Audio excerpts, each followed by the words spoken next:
I'm Katie Wells, host of the Maximized Minimalist podcast. I escaped the hamster wheel of modern-day motherhood, overwhelmed by clutter and buried under the mental load. Now I live in a home that feels calm, manageable, and made for real life. I have margin in my days, energy for who matters most, and time for slow mornings and silly dance parties in the kitchen with my family. With over 5 million listens, the show has helped women around the world turn their homes into their happy place. Around here, we simplify for more peace, more presence, and more joy.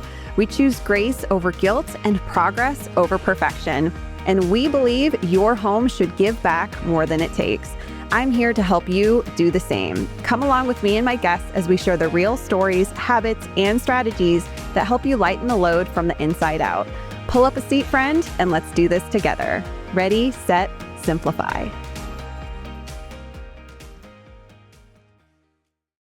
Hello, Simplifiers. Welcome back to another episode of the Maximized Minimalist. I'm so excited to have our guest on today. So if you've ever felt like you're working twice as hard as everyone else just to keep your head above water, if you've been trying harder and harder, making more lists, trying to get more disciplined in the new year, none of it's working, today's conversation might really explain why. My guest today is Brooke Schnittman. She has over 20 years of experience helping people with ADHD stop fighting their brains and start working with them. Brooke is unique in the sense that she also has a master's degree in students with disabilities. She spent nearly 15 years as a special ed teacher, assistant director of special education, and really has built a whole career on executive function coaching. All before she realized at age 35, she had ADHD herself. So as an HDer, she fully, wholeheartedly, 100% gets it. And I had the pleasure of recently being on Brooke's podcast, Successful with ADHD. And now I'm so excited to welcome her onto our show, y'all. So Brooke, welcome. For having me. As soon as you started talking about lists, I got a little bit of agita. I have to be honest. I hear you. By the way, I love that word.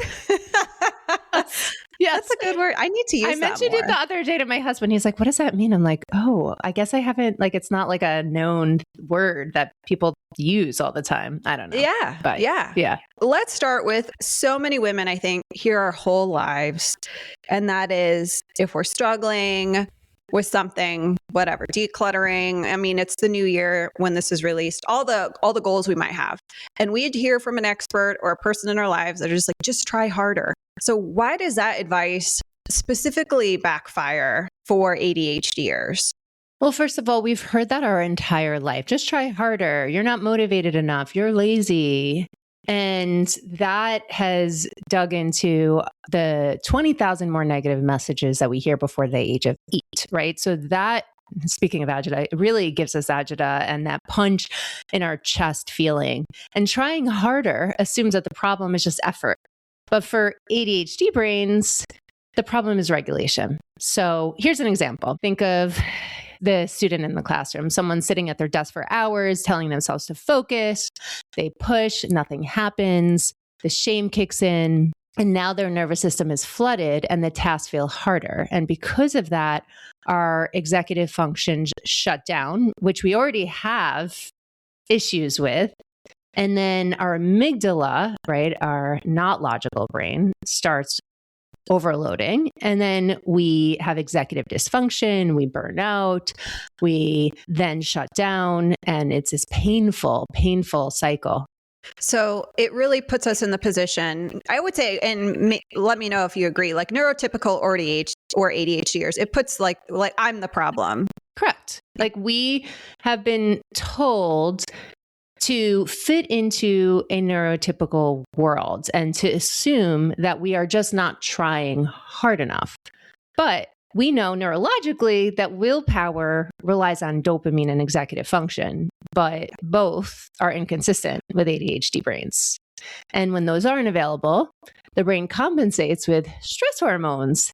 And then we work from our amygdala and we are diagnosed with anxiety and depression, and then we're treating that instead of the ADHD. So that works, like these stress hormones work short term with the consequence, and that's how ADHD brains, if they don't learn how to manage their ADHD, then that's how they're wired to be productive, by working on stress hormones. But in the long term, as an adult, we know we have lots of competing priorities, and that leads to burnout, avoidance, self-doubt.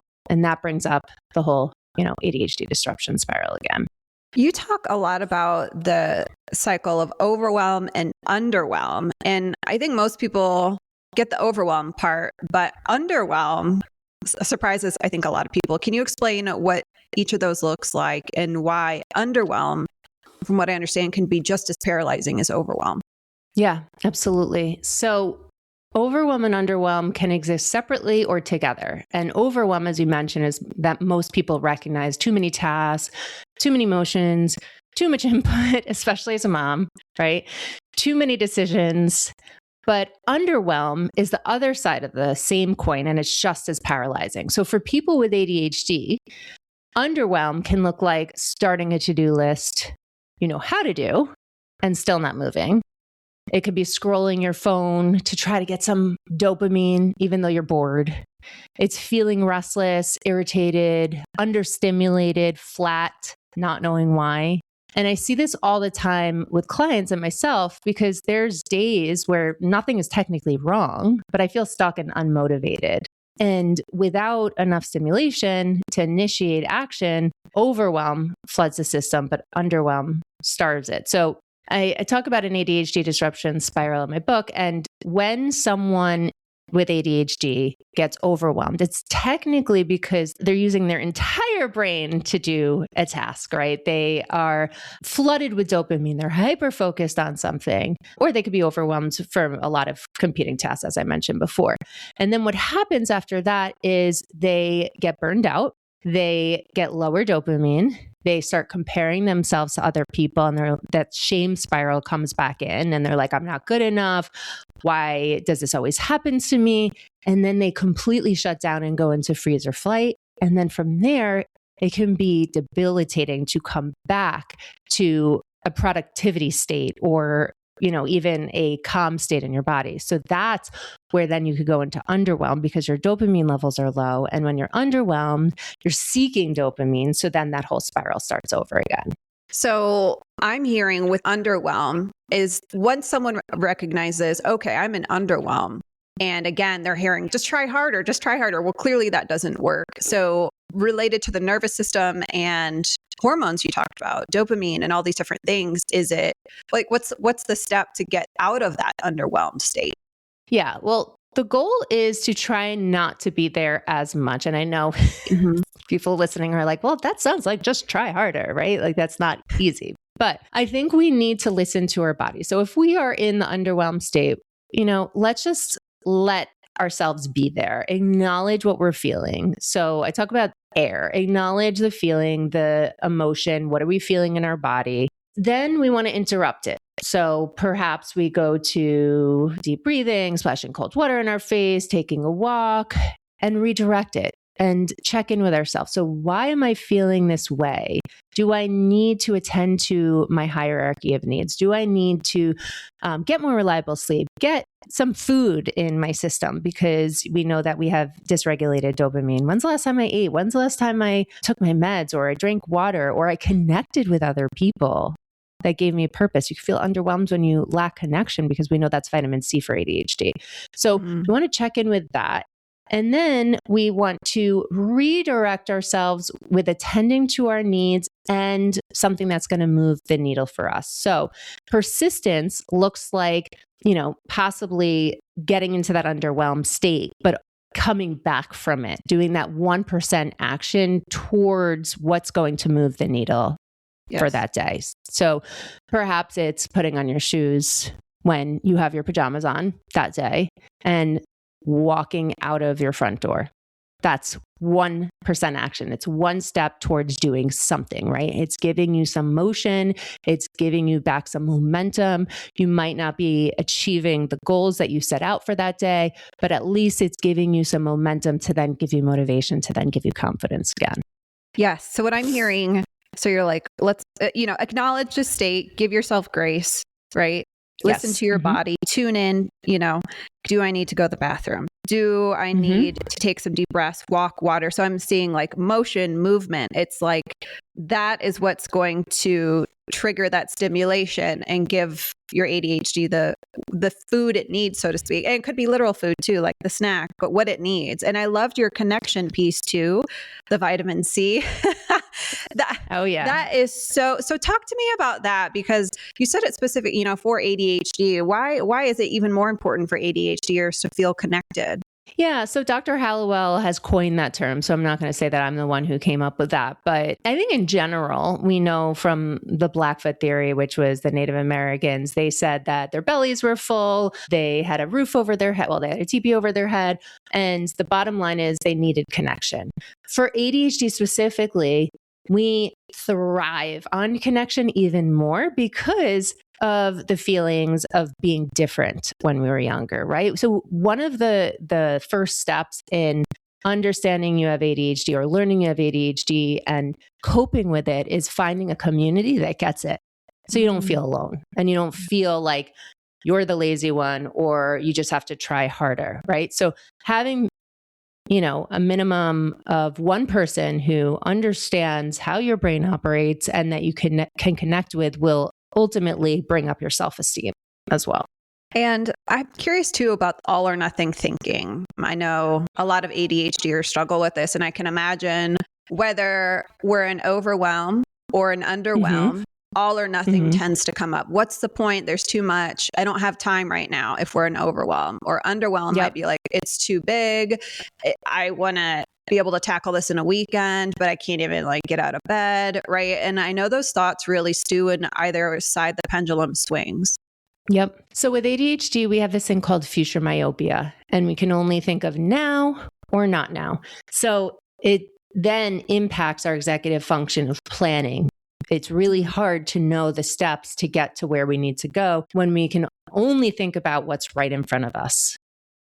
I think of the marshmallow test for ADHD. So many of us would fail it, right? You put out a marshmallow and you tell someone with ADHD, let's say a kid, if you don't eat this marshmallow, then I will give you another one. But if you eat the marshmallow, you're not going to get another one. It is so hard for someone with ADHD to do that. So the all or nothing mentality, because we struggle with time perception, future myopia, is difficult. So that's why I challenge the ADHD brain in a way that seems almost too easy and too basic, in a way that ADHDers sometimes can resist. Yes. But if you do it with a group of people and you only do 1% small steps, it might not feel that stimulating. You might feel like, oh my God, there's all these other things I need to be doing. But if you think of a ladder where you're taking one small step at a time compared to big rings where you're trying to reach the higher step and you're falling constantly, you can start avoiding the overwhelm, underwhelm, all or nothing spiral by putting one foot in front of the other and picking one small action at a time. I love that ladder analogy. So it's almost like you're, instead of being on the high end or the low end of the ladder, overwhelm, underwhelm, we're kind of just getting more comfortable tiptoeing and hanging out in that kind of middle ground, so to speak. Correct. And what happens when we do one small thing at a time? Well, for an ADHD brain who either has a surge of dopamine or a depletion of dopamine, which happens with underwhelm, when you do one small step, that's a small win. That small win gives you a hit of dopamine. Then you do another small step. That gives you another hit of dopamine. That is the formula that then leads to momentum. The momentum leads to motivation. The motivation leads to self-confidence. It's a different way of thinking because for so long with ADHD, we've been in survival mode. We've been in the freak out state of, oh my God, there's urgency. I need to get this done in an hour, 2 weeks worth of work in 1 hour, right? We're used to that adrenaline hitting and the amygdala firing to get things done. So we have to rewire the way that we do things. And the only way to do that is to take one step at a time. And it's easier to do it when other people around you who are similar to you are doing the same thing. Then you can trust them with accountability. Generally speaking, do deadlines help ADHDers? So if they have 100%. okay. So so just a little hack. I use it for all my clients. Highly recommend. Get it. I mean, there are so many charities, businesses, corporations, whatever, in our local communities who do donation pickups. I mean, use ChatGPT, Google, just do a quick, hey, who picks up furniture in my town? Who picks up kids' clothes? Like whatever. Having that once a month on your calendar. I mean, like you said, even if you go the full month and don't get any decluttering in, that week before, you'll see it on your calendar. You're like, oh my gosh, time to crank, right? And even if it's just quote unquote one bag or 5 things, who cares? Exactly. I mean, this is why setting goals is so important, because it gives you a deadline, it gives you urgency. And again, this isn't huge urgency where you're going to have to pack your whole house up for that deadline, but it's doing something and having it on the calendar. I even set my programs up that way. People will say, okay, I want this from coaching. And I'll be like, okay, that will be done by X date. And I put it out there in the universe and I commit to it. And then I have to do it. Right. So urgency is one big thing. Dr. Dodson talks about pinch. It's interest, novelty, challenge, and urgency. And urgency has to do with those deadlines. I have retermed it into bounce for people with ADHD because I believe on top of that, you need beliefs and you need to see opportunity as well of urgency, novelty, challenge, and excitement. Talk to me about the opportunity piece. What do you mean by that? You have to see opportunity in it for others or yourself. We need to see that why and that connection of growth, right? We said that we struggle sometimes with seeing now or not now, but if we can see what the connection is to what we're doing, that opportunity, let's say in a job, even when you're working, repetitive tasks over time create underwhelm for an ADHD brain, and we get bored and we're constantly looking for stimulation and we're looking for novelty and challenge, right? But if we see an opportunity in our job profession to grow or to change or to evolve, then we're more bought in to not do more, but to be really present and motivated. I want to talk about the people pleasing piece because this was new to me when I heard you talk about this. You said that this is a very common thing that keeps ADHDers stuck, is just trying to accommodate all people at all times. Oh my gosh. How does that show up and what's the way out? Which I know is a loaded question. Yeah. So people pleasing is a personality that people with ADHD take on, especially from rejection sensitivity. They develop this people pleasing piece over time. And as a woman, right, people pleasing can become a regulation strategy. So if everyone else is okay, then I can relax. I'll give you an example. The other day I was at the gym and I literally was, at this machine, and the coach told me to move to a different machine so the person who came after me could use that machine. And I was fuming. I was like, why can't she just use that machine? Why do I have to move? I was there first. I was fuming, but I didn't say anything. And that has happened multiple times in different settings in my family, at work, whatever. But then I was at my daughter's school on Monday, and we were at this party for the school, and we're waiting online for a balloon. And there was this balloon guy. So this kid comes into the line, right? And he tries to cut us. And I said to the kid, there's a line. Go to the back of the line. Did that go against every grain in your body? Every single grain. And then exactly. And then I saw his mom. He went back to his mom, and I literally saw, and I thought to myself, holy crap, I wish I didn't say anything. I know her. Oh my God, she's going to think I'm the worst person in the world. Why did I say something? Right? I'm like, do I say something to her about it? Like, oh, I'm sorry. So all of those thoughts went through my head as I was trying to just stand up for my daughter who has been waiting online this whole time. Right? So with ADHD, it could look like that. It could show up as saying yes before checking capacity, volunteering for school things as a parent, over delivering at work, being the emotional support for everyone, then feeling resentful depleted and stuck and hoping that people understand what we're thinking about, but they don't know, right? And then refusing accommodations, refusing to delegate boundaries, asking for help because we don't want to inconvenience anyone. And then it's recognizing that your nervous system has limits and ignoring them at all costs. We don't notice this too often until we are burned out and shut down. And that's where we then get into this spiral again, right? And we feel resentful and we feel underwhelmed. We feel like we can't get anything done. No one understands us. So the way out is, instead of saying, will they be upset? Like I could have said that in my people-pleasing experience, is what can I actually sustain, or what is best for us in this moment? And that question can really, change everything.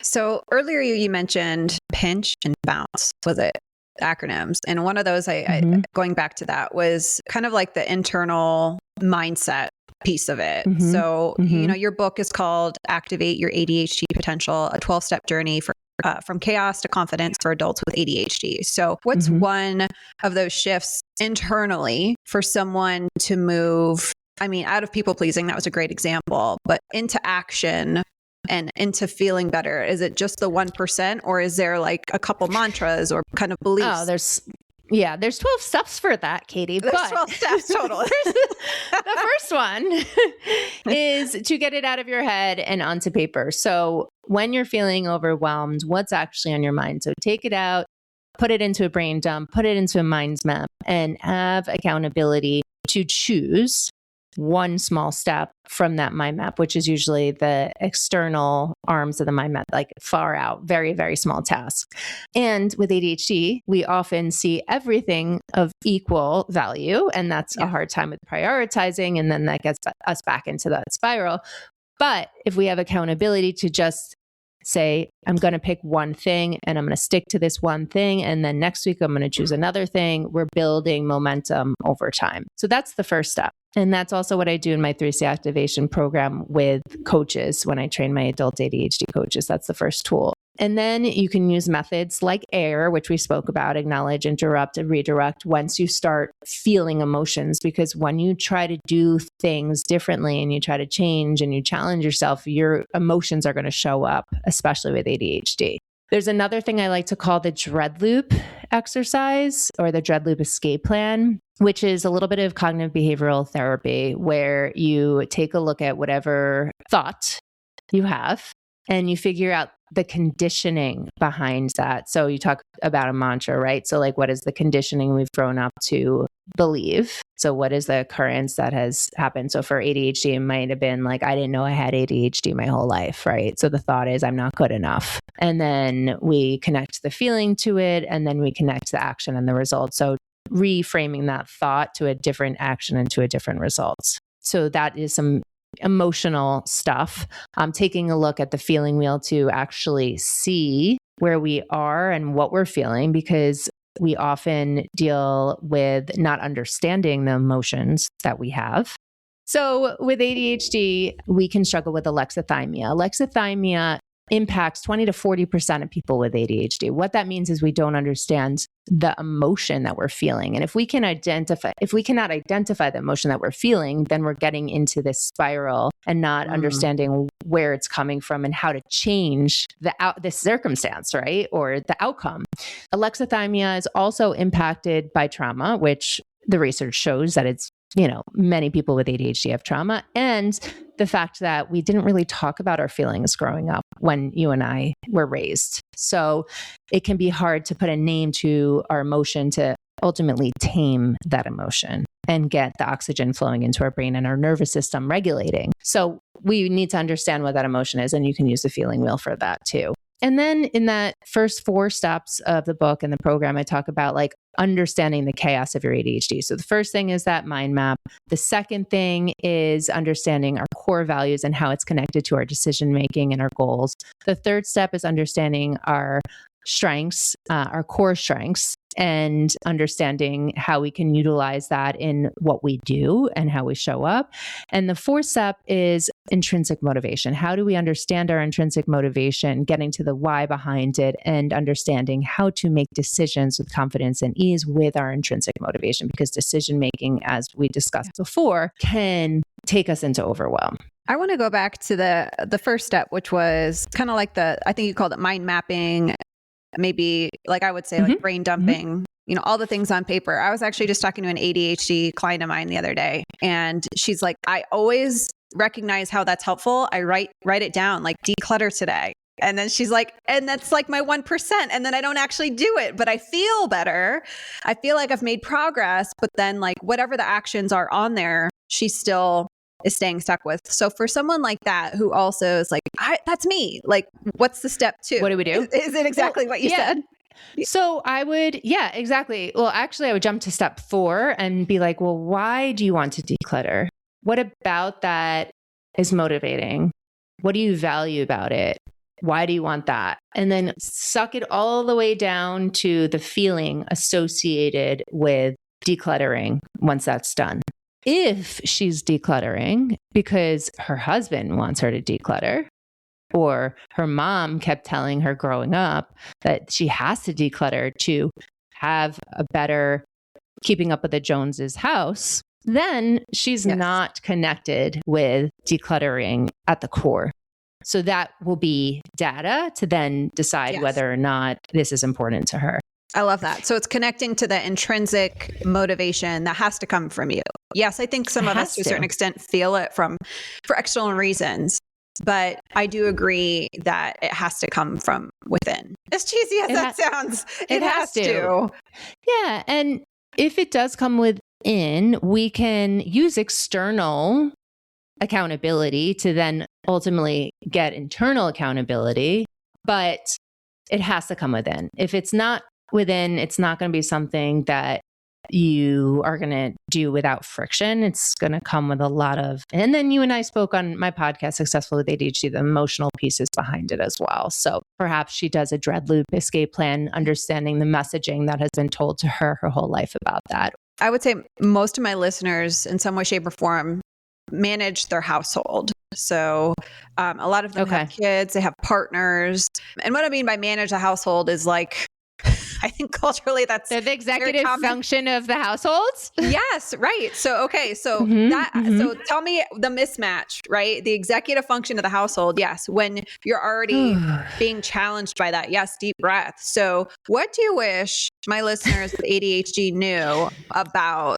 I mean, I know this could be a whole other episode, really, but like, what do you wish? And do you manage your house? I mean, would you say like you are the home, whether, whether we like CEO of the household, home CEO, home manager, sometimes it feels like a manager depending on the day.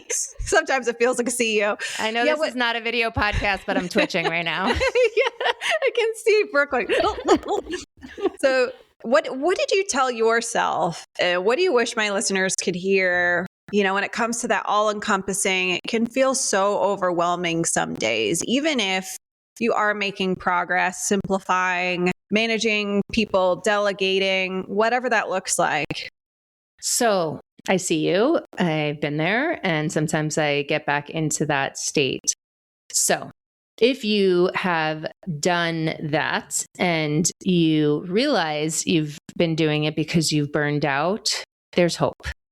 And I'm sure all of your listeners have been there one or multiple times. So what I would do is acknowledge all of the things that you're doing, right? And with ADHD, Dr. Hallowell says that we have a Ferrari brain with bicycle brakes. So we don't stop to see what is life as we know it. We take on everyone else's executive functions. And especially if we have ADHD as a parent, it's very likely that our children have ADHD and potentially our partner, because 80% of people who have ADHD have a family member with it. So you're not only managing yourself, now you're managing your child who potentially has ADHD as well. And you might be managing your partner who has ADHD as well. So I would actually take a step back and and this is going to sound crazy, but put more in your schedule. Put more in your schedule for yourself and block it off. And do it. Like have an accountability partner to pull you away from the responsibility immediately of having to do everyone else's stuff. Now, this is going to feel very uncomfortable, but if you can separate yourself from your house, right? Object permanence, what we see in front of us exists. If we can move away from that and take care of ourselves, we're physically not there, right? And we have to rely on our partner and our kids to develop their executive functions in their brain as well, instead of being everything to everyone and nothing to you. And then ultimately, nothing to give to them in the end. So schedule something for yourself and then have some meetings with your partner, with your family, weekly meetings. Hey, we're going to collaboratively work together. What are your strengths? Let's do a strength test on the VIA Strength Category. What do you enjoy doing in the household? How can we start developing responsibility? Because ultimately, your kids are going to go after they're 18. Maybe they're going to leave the house. Maybe they're going to go to college. Maybe they're going to have a job and their executive functions are low, or anyway, they're at a 30% delay. It's not developed until age 25 or 30 for ADHD. So we have to start helping them with that now. I would also include external systems like calendar systems. We have a digital to-do list downstairs where my stepsons who are 12 and 14 have to check things off before they go to school. So we don't have to be their CEO every morning, right? Did you do this? Did you do that? Exactly. And then with your partner, it's aligning with the strengths. What are you good at? What do you enjoy doing? What do I not enjoy doing? I hate taking the garbage out. My husband does that, right? And being okay, this is hard, with it not getting done the way that you want it. Yes. Yes. This holds so many people back, Brooke. You've seen this. I see it because we want it done our way. Because we do it the best way. And it's just obviously we have to give that up. Maybe at some point they'll get to where you are. Maybe at some point they'll care as much as you, but you have to start somewhere. So after I was teaching my kids to clean up, first of all, I don't know if this is helpful for ADHDers, but when they were little, 4 or 5, I would make sure to explain to them what does done look like, because we all have different versions of done. And maybe done for me meant nothing left, like done, a simple way to put it, I was like, nothing's left on the floor that doesn't belong there. Because at 4 or 5 years old, they're like, okay, that makes sense to me. Is that helpful for ADHDers to have like that definition and share that with their family? Oh yeah. So yes. It helps someone. But in the beginning, it's like, even with that definition in mind, they wouldn't always be perfect, or like things wouldn't be maybe organized. So I would just take a deep breath and be like, okay, like it's all good. Like good enough is literally become the good enough home, the good enough. Like it's, as long as it's not on my shoulders, it's a win, right? It's correct. A win. And you're building these life skills. You're delegating. The cog in the wheel is starting to move, and we have to get comfortable in that discomfort of it. And that's hard for us too, in some sense. Like, because we might think, well, what am I going to do if it's not on me, or we're kind of stuck in martyrdom or whatever? Like it's nuanced, it's layered. Yeah. And sometimes it's okay for it to be on them. I used to be so overwhelmed trying to manage my husband's executive functions, my kids' executive functions. And of course, things get done differently. And sometimes other people need to take their responsibility. It doesn't have to fall on us. And that's where open communication happens. But also, it feels less painful to us when we can regulate our nervous system. And with ADHD, if we're constantly in all or nothing and on the go, especially as a mom who's taking care of a household, you have no time to regulate yourself. So scheduling in that, that could look like taking a walk, meditating, working out.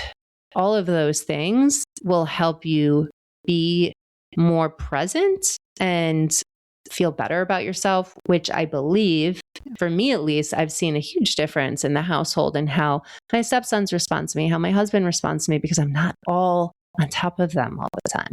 Yeah. I want to hit back on that intrinsic part, which you mentioned is it's a piece of the puzzle, right? For ADHDers. Like, yes, maybe we're feeling external pressure from our partners or culture, society, like on having a clean house or whatever. So we look put together like all the things, and tapping into that intrinsic piece of it. Like it has to matter to us. And I think related to delegation and the family is one thing I've done and integrated into conversations and continue to do so now that even my kids are 9 and 10 now throughout the years is what's in it for them. Like I've never wanted them to feel like I would tell my kids, we need to do that. We need to clean up. We need to vacuum. Why? I would rather be doing other Oh my things. God. I get the why all the time. Why? And it's like, and you see it as defiance, but it's not. They're curious. They have to, they're curious, just like we're curious as ADHDers. Like, what's in it for us? Yeah. What's in it for me.com is where pretty much every human lives. I live there. And I'll give you a classic example. For years, my husband was gifted a cold plunge barrel. Those are really trendy for a long time. And when he got it, he was like that guy who was like, cold plunges, and I'm just like rolling my eyes. I don't care. I don't want to be cold. Why would I want to be cold? So he's like telling me, you should do this. You should do this. And I'm like, I'm not going to do it. And then when he was like, hey, you know how you've been complaining about being sore after your workouts and how you're skipping workouts because you're too sore and you're not hitting your goals and you're frustrated. I'm like, yeah. He's like, cold plunge would help with that. I was like, what? All of a sudden I cared because it had to do with me. And I was like, it's not just the general benefit, is what's in it for me.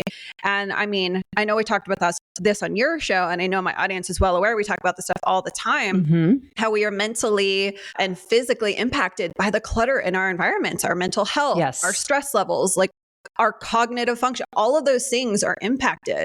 And so I think tying it back to the individual child is so important, and like identifying their pain points and, hey, you've been struggling to get homework done at the kitchen table. Well, I see all this stuff on it and all of that is a magnet for your attention. So let's just clean off, let's just set a timer for 2 minutes and clean off some of these papers and go through these together. Right. And body doubling and all these different strategies. But I think that's so important because it helps kids see what's in it for them. And then as you start making progress together, they start to feel the physiological benefits from it. And then all of a sudden we feel like we start to care more. Yes. The why is huge. One thing that came to mind while you were talking is also, as a mom, having your own space. So when you were mentioning the clutter piece, right, we are overstimulated by sounds, by tasks, by events, by things. We need to have a part of our house, whether it be our bedroom, our office, our bathroom, that is for us and for us only, that we can de-escalate and regulate. If we don't have a spot, then our nervous system is going to be heightened all the time. I call that the Zen zone. I think everyone needs a Zen zone, and it doesn't have to be perfect. I mean, literally, it could just be a cozy couch, cozy chair with like I'm a cozy person. I crave coziness. So that's the words I use and the things I crave. The cozy corner. But it's like you're turning your back to the chaos and clutter behind you, and you're looking out a window, looking at your bird feeder, because that's what we do in our 30s and 40s, y'all. Like, just lean in. Don't deny that you don't want a bird feeder. Okay, watch those. But you're going to be in your happy place, even for 2 minutes.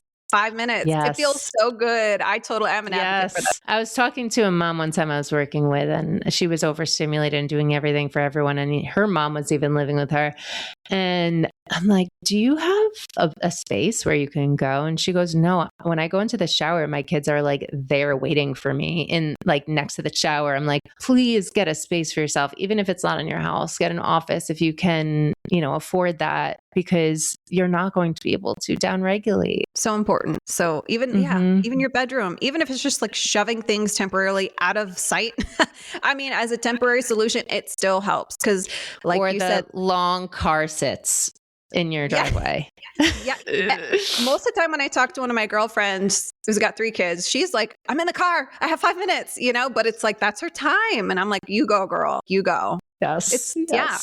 Get creative. I totally believe in that.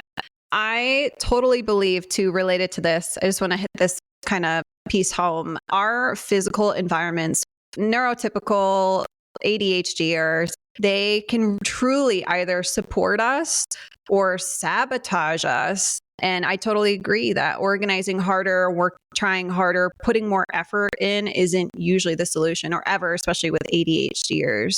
And even that 1%, which I'm also such a big fan of, our brains, your default might be like, what's the point? That's not going to move the needle. But it's really not even at the end of the day about the action, it's about what the action does to our brains. Right. And even more so for ADHDers, like this is what we're after. And I think just zooming out and reminding yourself of that, if you get stuck in that overwhelm or underwhelm piece, and it's not about the goal being to never end up in those two places again. It's to, like you said, and I love that, right? Because that's not all or nothing thinking. Do these 5 steps or 12 steps and you will never, it's like, come on. Well, it's a tornado. That's how the spiral is, right? And it's trying to suck us in. And yes, we can hit into it sometimes. So it's harder to pull ourselves out when we get into it, but we're trying. We're doing what we can to pull ourselves away from that as much as possible. So we get sucked in for sure. We get sucked in. And then let's share about your book, because I know this conversation already can literally picture 5 of my listeners who, love all the ADHD content. And they're like, I know they're listening, plus, thousands of others, but this is really going to unlock something for so many people listening. So for anyone who wants to do a deeper dive, like, grab your book, coaching, like anything that might be available to them for resources, could you let us know? Absolutely. So I created my book, Activate Your ADHD Potential, in 2023, actually. So it's been a couple of years. And the reason being is because people needed that first step, right, to control the chaos of their ADHD. And some people, didn't want to do coaching right away or couldn't afford it. So I wanted to make it an entry point for people to get what they need. So it has my 12-step process of 3C activation that I actually train ADHD coaches in to become ADHD coaches. And you can go through this workbook. It's really a workbook with a friend and do one step at a time, week after week. And if you get the book, you also get access to our Discord community for body doubling and peer-to-peer support and all the worksheets that you can print out. So there's a lot that goes into it, and a webinar that talks about how to use the book. So find it anywhere. And we're constantly giving value and webinars and resources once you become part of our community on our newsletters and our Instagram page, Coaching with Brooke, free tools on how to manage your ADHD. Yeah. Again, I'm not ADHD to my knowledge, but I still find so much value from following you and your content. So thank you. Thank you. Yeah. On top of neurotypical and, ADHDers, we can all learn from you. Absolutely. And like we said, when we become moms, there's hormones, there's a cognitive overload, and that's what many ADHDers feel. So these tools can certainly help someone who executive function wise is shutting down due to hormones, due to momming, due to age, due to other things as well. Brooke, I ask all my guests 2 questions at the end. And the first one is, if you could declutter one thing from your life forever with no effort required, what would that be? Negative self-talk. Yes. Such a good one. Yeah. Only seeing the opportunity rather than what has held me back in the past. Again, speaking to that community piece that comes up, and you really hit that message home. And that is one magical thing about having a community, because your community members, the people who see you, the people who acknowledge you, the people who empathize, understand, they don't. And it takes practice, and to have that accountability for the practice is everything, because our brain's like a muscle, so we can train it, and there's neuroplasticity, which is wonderful, but we for so many years have been thinking a certain way. So it's easier to think that way moving forward. So it takes practice. Sure does. And what's one thing in your home or life you would never let go of? My body pillow. You are speaking my language, my love language. Yeah. Yes. Actually, it's a pregnancy pillow that I got 5 years ago, but I have kept onto it like a body pillow, and I can hug it and I can put my knees on it. I'm a side sleeper. It's perfect. Yes. It's not going anywhere. So we just had the holidays, and my husband and I don't really ever do gifts. It's just, we're just like, whatever. And I'm like, this year I am gifting us new pillows, because I was reading I don't know. Every year you're supposed to replace your pillows. Mm-hmm. Yeah. And we've had our pillows for like 10 years and they're so gross. They're just like beyond. And then I was reading and I saw some material on Instagram, and dust mites, I guess, like, it was so gross. I was so horrified. Like, just look up dust mites and pillows and you'll gift yourself a new pillow too. So I got new head pillows and body pillows. So I started using a body pillow 11 years ago when I was pregnant, and I never gave it up. It's so cozy and comfortable. Oh Are my you gosh, kidding it's me? amazing. It's And these amazing. are- It also is a great divide between me and my partner. It's like, don't come on my side. This is Same. my side. Yeah. My husband hates it. And I'm like, what do you mean? This is the best thing ever. You can't touch me. Ever. Like, I need my space. Speaking of space. Yeah. But yes, I saw on the sleep doctor, I interviewed him once. He was saying that every year you have to change your pillows, not only for the dust mites, but the form it takes. Yes. It can really impact your sleep. Yeah. Yeah. All right. So do what you want with that. I love it. Brooke, I called you Brookie. I'm sorry. I don't know. We're like, I love it. We're like besties now. I'm embarrassed. I don't know what's going on. Sophie. 'Tis the season. I love it. Yes, Katie. Yes, I know. Thank you for coming on the show. Thanks for having me. I love me. you. I love your message. I love what you stand for. Thank you so much. Same.